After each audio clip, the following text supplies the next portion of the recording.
So Timothy and I met 8 years ago in this weird way we were both stuck in. This small town diner during that massive flooding in 2016, the roads were closed, cell service was down, and we ended up playing cards with some locals. For 6 hours, he made me laugh during what should have been a stressful situation. We exchanged Instagrams when service, came back, started dating a month later, and got married after 2 years. Our daughter Avery is 6 now, and literally the best thing in my life, she's this little tornado of energy, always dancing, spinning, jumping on furniture despite how many times I tell her not to. A few months ago, she came home from school, talking nonstop about how her friend Olivia was taking dance classes and how the teacher lets them wear real ballet shoes, and could she please take classes too. I thought it was a great idea. Avery has so much energy, and I figured dance would be perfect for her. When I brought it up to Timothy that night, his reaction was weird. He looked up from his phone and laughed, not a nice laugh, this dismissive snort that made me instantly defensive. He said we couldn't afford luxuries like dance classes on his salary alone,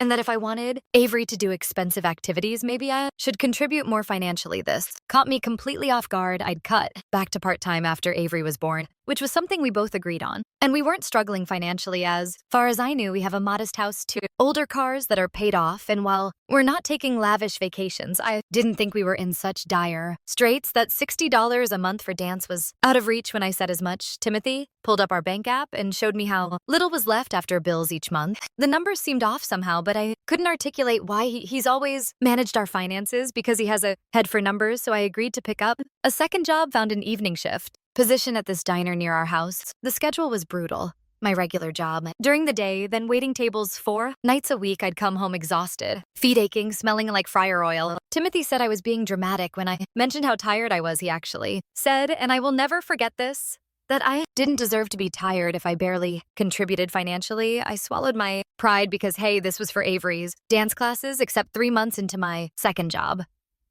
Avery still wasn't enrolled in any dance classes. Every time I brought it up, Timothy had an excuse. The good studio was full. We should wait until the next session. We needed to save a bit more first. Meanwhile, I started noticing things like Avery talking about going to the zoo when she was with Timothy on my work nights, or coming home with new toys that I hadn't bought, or mentioning someone named Lisa who was apparently Daddy's friend. When I casually asked Timothy about Lisa, he said she was just a coworker who was going through a divorce and sometimes hung out with them because she was lonely. He said she was good with kids, and it gave him adult conversation on the evenings I worked. Made sense, I guess. But then Avery started saying weird things like how Lisa takes better photos than Mommy, or asking if Lisa can come to my birthday, and the kicker, she started calling me Morera sometimes instead of Mommy. When I asked her about it, she shrugged and said, Lisa calls you Mia, so I thought that was your name too. That set off major alarm bells.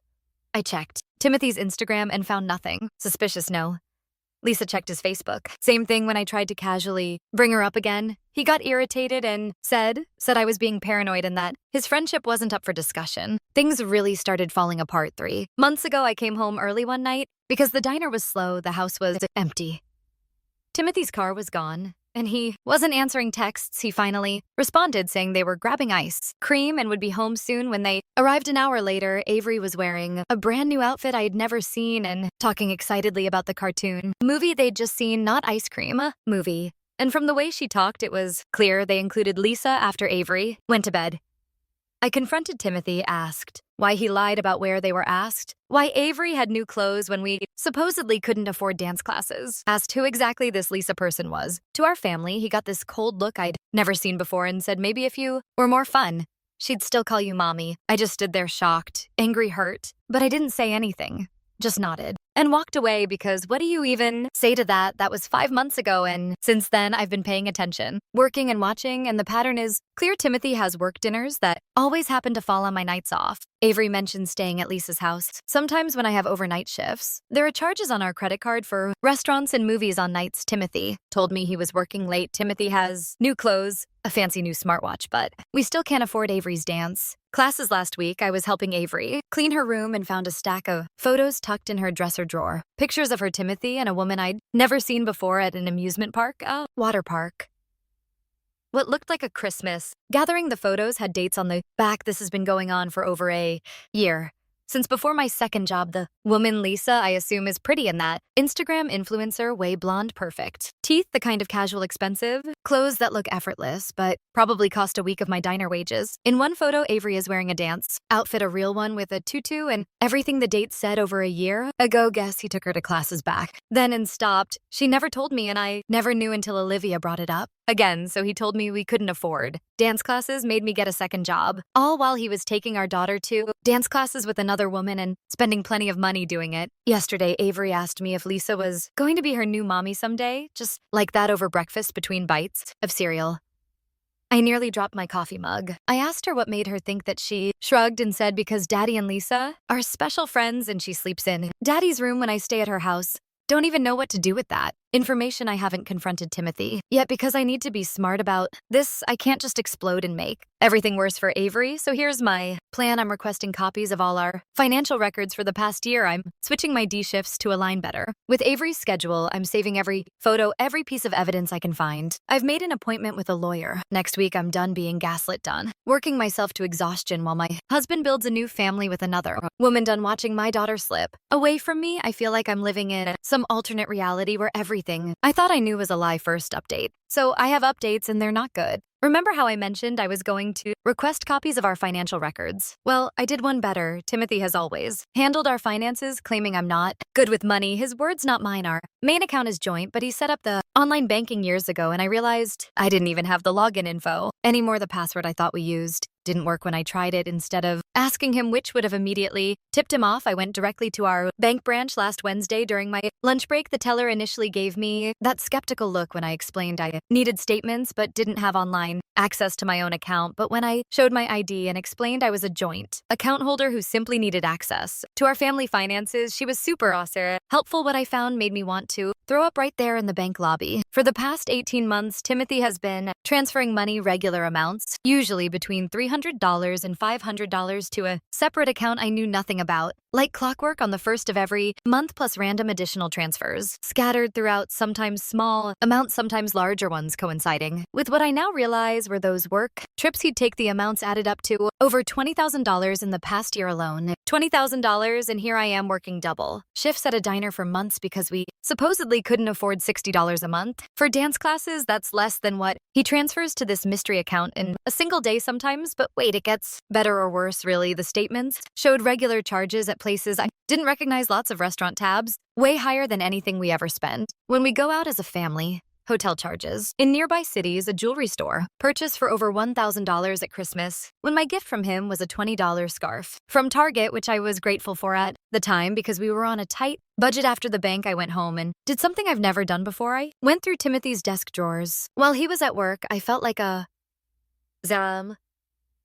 criminal in my own house, hands shaking, as I sorted through papers. But what I found was worse than I imagined. A credit card statement for an account, Timothy's name only, with charges for plane tickets to Florida 3 months ago. During that week, he told me he was at a training conference.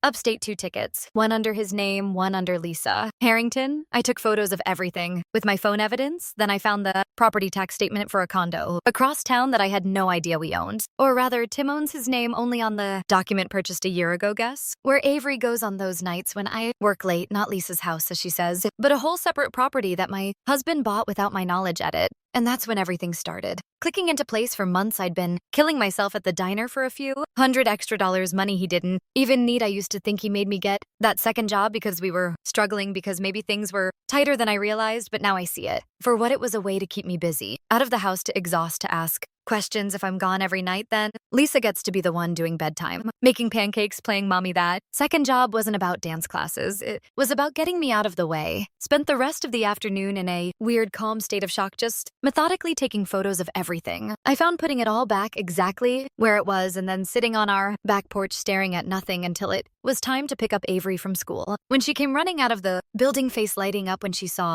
me instead of Timothy, he usually does pick up on Wednesdays, I made a decision. No more diner shifts during her waking hours, no more missing bedtimes and school events, no more letting this other woman take my place. That night I called the diner and rearranged my schedule. Early morning shifts before Avery wakes up, and just 2 evening shifts on weekends when she has activities with friends. Less money, but I'd rather eat ramen for dinner than miss another moment of my daughter's childhood. Timothy was surprised when I told him about the schedule change, asked if this meant I was quitting the second job. Entirely, I just smiled and said I wanted more time with Avery. He looked UNC affordable, said something about how we still needed the extra income. I just shrugged and said I'd make it work. The next day, I took Avery out for ice cream. After school, just the two of us. She seemed almost shy around me at first, which broke my heart when had my own daughter become a stranger. But by the time we finished our Sundays, she was chattering away about her friends in school. I asked her casual as could be if she still wanted to take dance classes. The way her entire face lit up told me everything. So I drove straight to the dance studio. Olivia attends and signed her up on the spot, paid for a whole 3 months in advance with my own money that I'd been saving from diner tips. When I told Avery, she literally started jumping up and down in the parking lot, asked when she could tell Lisa. I kept my voice neutral and said Lisa didn't need to know everything. This could be our special thing, just Mom and Avery. That weekend was Avery's first class. I bought her a proper leotard and those little ballet slippers she'd wanted so badly. Timothy was weirdly quiet when we came home with her dance gear, asked where the money came from. I just said I'd been saving for something special for Avery. He didn't push it, but I could tell he wasn't happy over the next couple weeks. I kept digging, found Lisa's Instagram account private, but her profile picture confirmed she was the woman from the photos. Found her LinkedIn, works at the same company as Timothy. Big surprise, found the registration for that condo. Purchased just 2 months after he told me we needed to tighten our belts and I should pick up extra shifts. Every discovery made me angrier, but also more determined. I started making backup copies of important documents, set up my own bank account at a different bank, and began transferring small amounts from my diner tips into it. Asked my mom to hold onto copies of the evidence I'd gathered just in case. Told her Timothy and I were having issues, but didn't get into details, didn't want to worry her. Yet last Tuesday, I had a consultation with a lawyer, laid everything out to the secret accounts, the condo, the trips, all of it. She listened without judgment, taking notes, occasionally asking clarifying questions. When I finished, she looked up from her notepad and asked what I wanted. I realized I hadn't actually articulated that even to myself. What did I want? I want my daughter back. Fully and completely. I want financial stability that doesn't depend on a man who's been lying to me for years. I want to never again feel like I'm crazy for questioning things that don't add up. Want Lisa out of my family's life. I want Timothy to face consequences for what he's done. The lawyer nodded and said, we had options with the financial evidence I'd gathered, plus the documentation of his ongoing relationship with Lisa. I had grounds for a favorable divorce settlement. She advised me to continue gathering evidence, but to be careful not to tip my hand too soon. Meanwhile, things with Avery have been getting better. Every day she loves up there. Dance because asks me to practice with her at home, and instead of telling me about what Lisa taught her yesterday, she called me mommy again for the first time in months, and I had to excuse myself to the bathroom so she wouldn't see me crying. Timothy has been acting increasingly nervous, checking his phone more often, coming home late and leaving early. Yesterday, I overheard him on the phone in our backyard speaking in that hushed, tense voice people use when they're arguing, but don't want to be overheard. Caught fragments about suspicious and asking questions and need more time. I pretended not to notice. Last night, things came to in a way I wasn't expecting. Timothy came home from work, agitated, paced around the kitchen while I made dinner, checking his watch every few minutes. Finally asked when I was going to give up this dance class nonsense because it was an unnecessary expense I kept. Chopping vegetables, didn't even look up. Said Avery loved her classes and I'd already paid for 3 months in advance. He slammed his hand on the counter hard, enough to make the dishes rattle. Demanded to know where I got the money. I finally looked up, knife still in hand, and told him I'd been saving my tips. That money I earned was mine to spend, especially on our daughter. His face did this weird thing like he couldn't decide whether to be angry or afraid. He ended up storming out, slamming the door. She heard the noise from her room and came running down, asked where Daddy went. Just hugged her and said he needed some air. We ended up having a girls' night, pizza, nail painting, and practicing her dance moves in the living room. He didn't come home until after midnight. I pretended to be asleep this morning. I got a text from Timothy's mom asking if we were still coming to their anniversary party next weekend, mentioned how they were looking forward to seeing us and how his dad was excited to finally meet Timothy's friend Lisa, who would also be attending. Read that again. His parents' anniversary party where he's invited Lisa, his parents, who apparently know about her but have been led to believe she's just a friend. I texted back that of course we'd be there and how nice it would be to meet Lisa myself. Screenshot saved, of course. Then I called my lawyer because I think I just found the perfect opportunity to reveal everything I know. A family gathering where Timothy can't make a scene where his parents will be witnesses. where Lisa will be present and where I can finally stop pretending I don't know what's going on. The lawyer thought it was risky, but potentially effective, suggested I bring printed copies of key financial documents, nothing that could be dismissed as misunderstood or explained away. So that's where things stand now. 1 week until the anniversary party. I'm terrified, but also weirdly calm. I've started putting together what my mom would call a U folder, copies of bank statements, property records, photos, everything neatly organized evidence that can't be denied or explained away. I'm done being the exhausted waitress, working double shifts while my husband builds a secret life with another woman. I'm done being gaslit about finances. I'm done watching another woman try to take my place as Avery's mother's second update. It's been 4 days since my last update, and things are moving fast now. I'm writing this from my mom's guest room at 2 a.m. because I can't sleep this week. Has been a roller coaster, so the anniversary party is tomorrow, and I've been preparing on multiple fronts, but something happened yesterday that I didn't expect, and it's thrown me a bit off balance. Let me back up and fill you in on everything since my last post. The day after I discovered Timothy was planning to bring Lisa to his parents' anniversary party, I decided to take a calculated risk. I called his mom directly, something I rarely do since Timothy usually handles family communications. I casually mentioned I was looking forward to finally meeting Lisa at the party and asked what she knew about her.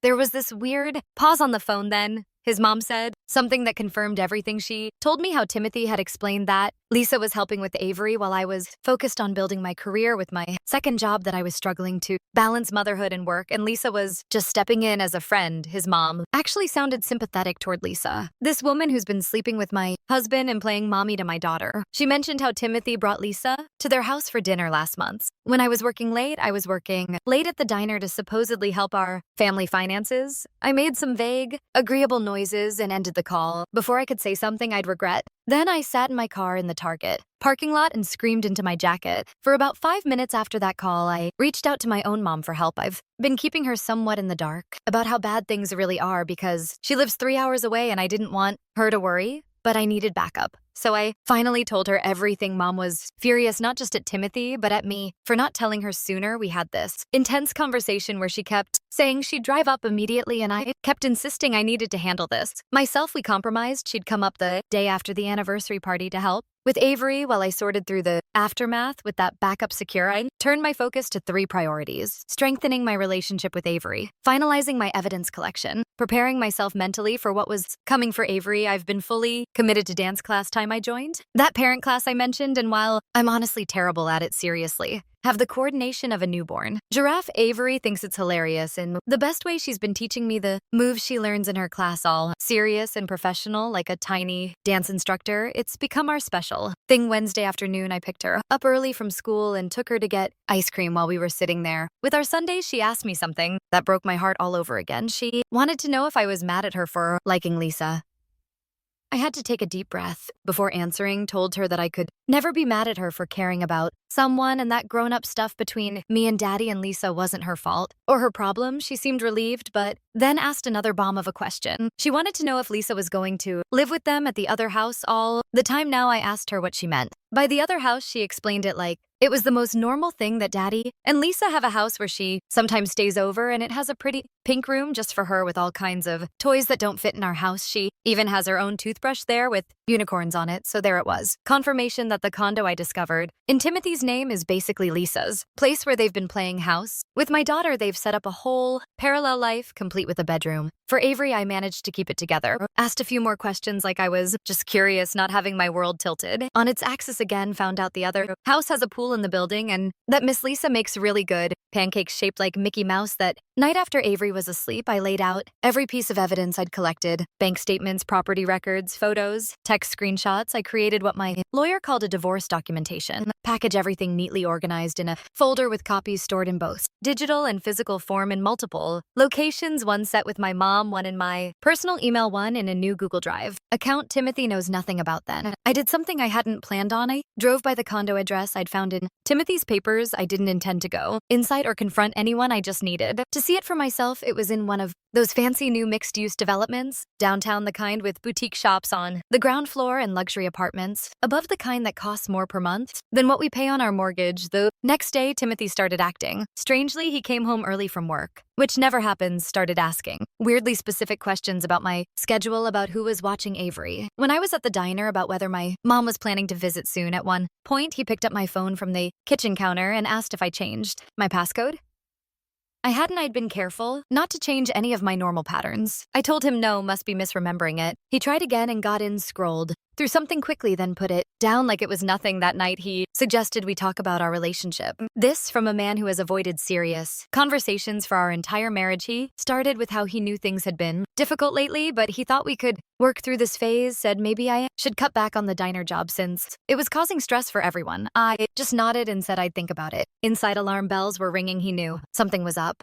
Maybe Lisa had seen me outside the condo. Maybe his mom had said something about our call. Maybe he noticed the missing financial documents I'd copied and returned to his desk. Friday morning yesterday, I woke up to find Timothy already gone, which was odd. For a weekday, his side of the bed didn't look slept in. Avery said he'd left before she woke up too. I dropped Avery at school and then went to meet with my lawyer one final time before the anniversary party. We went through the evidence again, discussed how to approach the confrontation, and talked about what to expect afterward. She warned me that Timothy might try to gaslight everyone, might get angry, might even try to turn his family against me, but with the evidence I had, it would be hard for him to deny everything. When I got home, there was a vase of flowers on the kitchen counter, roses with a card that said, I love our family tea and 8 years of marriage. Timothy has sent me flowers exactly twice, once when we were dating and once after Avery was born. These weren't apology flowers. These were I know you, know something flowers. I put them in the guest bathroom and went about my day. By the time I picked up Avery from school, I had 17 missed calls from Timothy. YC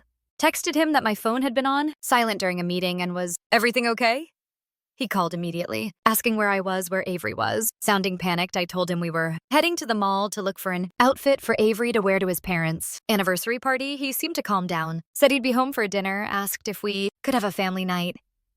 I agreed. He showed up with pizza and ice cream. Avery's favorites, spent the whole evening being super dad, playing games, helping with homework, offering to do bath time.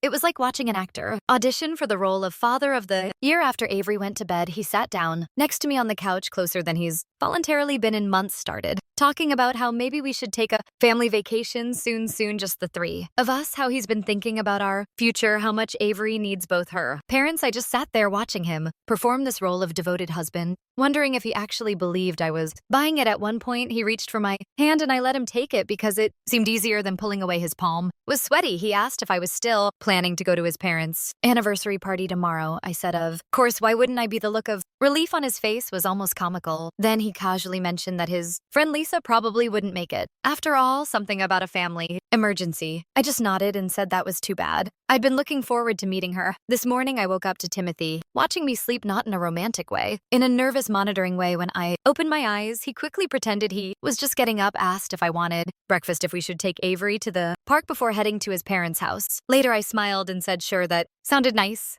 Then I went to take a shower, and when I came out, I caught him scrolling through my phone again. He didn't see me watching from the hallway. I cleared my throat and he jumped like I'd shocked him, dropping my phone on the couch.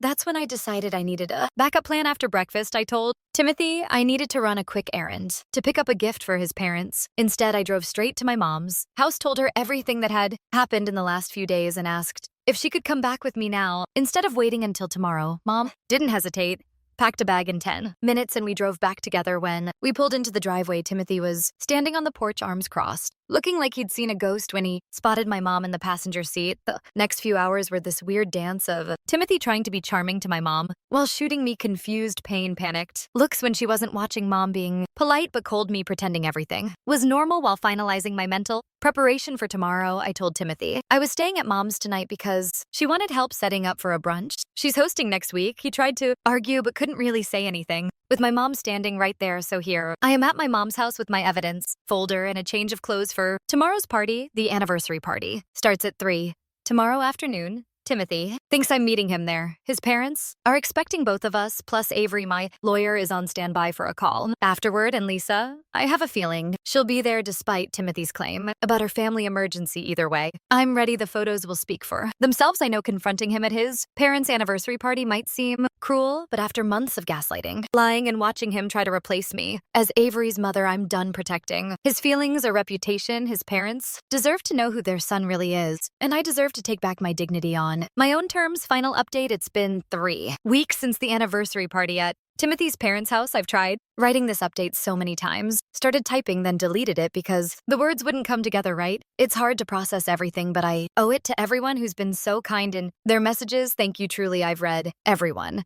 Even if I haven't had the energy to respond that day, didn't go how I pictured it. Mom and I got there with Avery just after 3. Timothy was already outside pacing by the driveway. He looked awful, unshaven shirt, wrinkled hands, fidgeting like he couldn't keep still. The second I opened the car door, he was on me saying we needed to talk alone. Right then, I didn't want Avery to see us arguing, so I just said I'd go in to see his parents first and kept walking. He followed, muttering something I couldn't catch. Inside, the house was warm, and familiar photos of his parents, 40 years together on every wall, maybe 15 or 20 people chatting over drinks. His mom came over fast, hugged Avery, told her how pretty her dress was, then turned to me. She said she was glad I made it because Timothy had told her I might be stuck at work. It stung, realizing he'd been planting excuses about me. I told her I'd rearranged my schedule weeks ago to be there. She hesitated, like she wasn't sure what to say next, then smiled and moved on. I had the folder with me, the one I spent days putting together, all the bank statements, photos, property papers. When people started sitting down for lunch, handed it to his mom. I said it was something she should see about our family. She opened it, started flipping through the transfers to that secret account, the pictures of Timothy and Lisa with Avery, the condo records. Her face changed, like she couldn't believe what she was holding. Timothy reached for it, saying it wasn't what it looked like, but his dad stepped in, took the folder, and started reading too. He didn't say anything, just kept going, page by page. Timothy tried explaining, said I'd misunderstood, that the money was for something else, that the photos were old. It sounded hollow. His dad looked up after a minute and asked if it was all true. Timothy stumbled over some excuse about our marriage being tough, but it didn't land. His mom asked why I hadn't told them sooner. I said I'd only found out the full truth recently myself. She nodded, but I could see she was torn, like she didn't know what to do with any of it. Then Lisa walked in. It was maybe half an hour later. I heard the doorbell, and there she was holding a gift bag, smiling like she belonged. Timothy went pale, rushed over, and started whispering to her, trying to get her to leave. She saw me, hesitated, but didn't say anything. To me, his sister got to her first, asked if she knew Timothy was married. Lisa said yes, but he told her we were separated, just staying together for Avery until things were settled. His sister showed her a photo from the folder, us at Christmas, all 3 of us, and asked how separated that looked. Lisa didn't have an answer. She left a few minutes later with Timothy trailing after her, saying he'd explain everything to his family later. Avery was outside the whole time, thankfully playing with my mom and some cousins in the backyard. Away from it all, his dad came over to me after a while, asked if everything I'd brought was accurate. I said it was. He nodded, said he was sorry. And that was it. His mom kept moving between guests, but I caught her looking at me a few times, like she wanted to say more. She finally asked if we could talk privately later, but I said I needed to get Avery home. Soon I thanked them for having us, apologized for how it turned out, and we left. His dad shook my hand. His mom gave me a quick, uncertain hug that night. Timothy called over and over. I didn't pick up the next day. I went to my lawyer and started the divorce paperwork. It's not done, nowhere close. We filed for temporary custody of Avery, but Timothy's pushing back, saying I'm trying to cut him out of her life. He moved out a few days later, came by when I was at the diner and took his clothes and some stuff from the garage. I think he's at the condo now, but I haven't asked. Avery's been the hardest part. She keeps asking where daddy is, why he doesn't come home. I tell her we're living apart now, but we both love her so much. Some days she accepts it, other days she doesn't. Last weekend, she cried herself to sleep, saying she misses him and Lisa, asking if they're mad at her. I held her, told her it's not her fault, but it broke me. She still mentions things from Lisa's house, the pool, the toys. And I don't know how to handle that yet. I cut my diner shifts back to just a few early mornings, so I can be with Avery after school. Money's tight. Timothy's supposed to pay support, but nothing's set until the court decides, and that's taking forever. I'm making it work with my regular job and what's left of my tip savings. Avery's still in dance classes. She loves them too much to stop, and seeing her smile there keeps me going. Timothy's shown up at the diner twice since that night. The first time he stood by the counter looking like he hadn't slept, asking if we could talk. I said I was working and kept moving. My manager told him to leave when he wouldn't. The second time he waited outside until my shift ended, said he'd made a mistake and wanted to fix things. I told him I couldn't do this anymore and walked away. He's texted a few times since, short messages about missing us, but I haven't replied. His parents called last Sunday. His mom asked how Avery's doing, said they didn't realize how bad things had gotten. She sounded sad, maybe guilty, but didn't say much else. I told her I don't hold it against them, but I need time before we talk more. I don't know what they're saying to Timothy now. I'm trying to figure out what's next. Some days I feel steady making dinner with Avery, practicing her dance steps in the living room. Other days it hits me hard. I'll sit in the car after dropping her at school and just cry wondering how we got here. The divorce is going to take months, maybe longer, and I still don't know what'll happen with all that money he hid. It's not over, not clean, but at least I'm not pretending anymore. A few days ago, my lawyer figured out where the money was coming from. Timothy's been taking side contracts through work extra, jobs he never told me about, and routing the payments into that second account. Quiet, steady, and completely hidden. That's how he paid for the condo, though. Trips, all of it, while I was counting. Diner tips to buy ballet shoes. He was building a whole second life with money I didn't even know existed.